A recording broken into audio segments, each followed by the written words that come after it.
Bismillahirrahmanirrahim. Assalamualaikum warahmatullahi wabarakatuh. Kali ini gue pengen bikin video singkat lagi tentang kecemasan gitu teman-teman. Gue pengen bahas tentang cemas itu apa sih? Karena gue sendiri sering sering ada di posisi yang gue cemas gitu terhadap sesuatu gitu. Tapi gue nggak tahu artinya apa dan gue nggak tahu kenapa gitu. Nah mungkin teman-teman juga banyak yang rasain tentang si cemas ini, kan? Banyak yang ngerasain kecemasan gitu terhadap sesuatu yang mungkin nggak tahu apa gitu. Nah mungkin di video kali ini gue akan bahas apa itu kecemasan dan faktor lainnya ya, kayak misalnya cemas itu apa sih gitu. Oke, gue akan mulai dari cemas itu apa gitu. Cemas itu adalah suatu rasa takut atau khawatir terhadap sesuatu yang belum terjadi, yang nanti ujungnya akan stres atau nah cemas ini muncul merupakan bentuk proteksi diri ya dari stres atau ancaman gitu. Jadi ketika kita menghadapi sesuatu ancaman yang belum benar-benar terjadi, itu akan menimbulkan kecemasan. Jadi cemas ini punya artian positif juga, punya maksud positif, dimana kalau misalnya kita merasakan cemas itu merupakan bentuk proteksi dari kita untuk mempersiapkan diri menghadapi ancaman atau bahaya ke depannya gitu.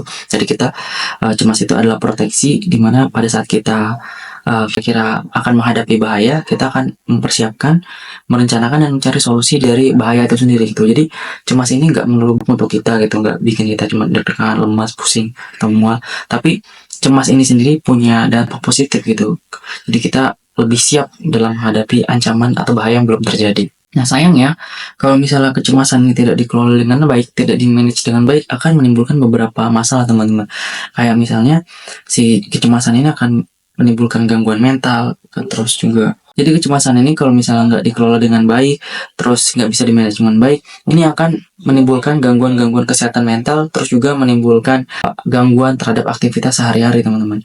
Bahkan ini bisa kayak disorder tertentu gitu, panic attack atau cemas atau mual atau pusing gitu, yang benar kita dalam menjalani hidup itu nggak nyaman. Jadi kecemasan ini benar harus di manage sampai batasan kita mempersiapkan dan mencari solusi atas bahaya atau tantangan yang kita akan rasakan ke depannya gitu.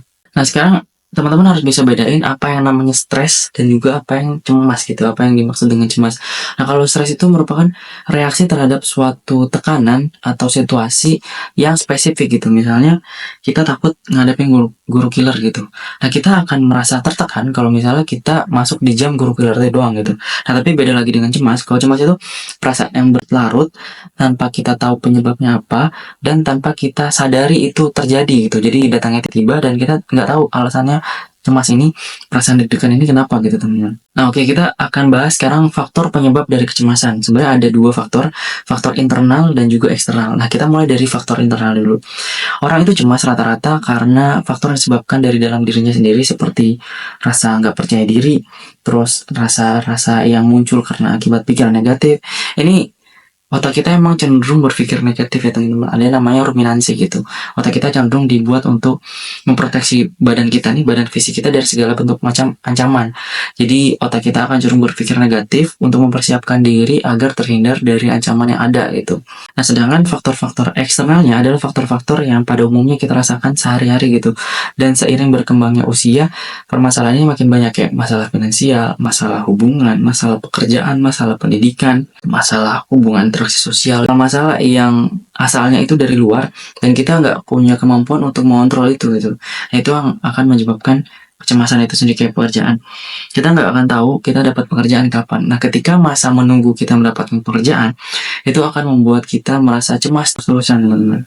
Oke, ada beberapa cara yang mungkin ini efektif buat mengatasi kecemasan teman. Yang pertama adalah menenangkan diri dengan cara meditasi, mengatur pernafasan dalam, terus juga olahraga rutin ini juga akan memancing hormon-hormon dopamin untuk mengurangi pikiran-pikiran negatif teman gitu.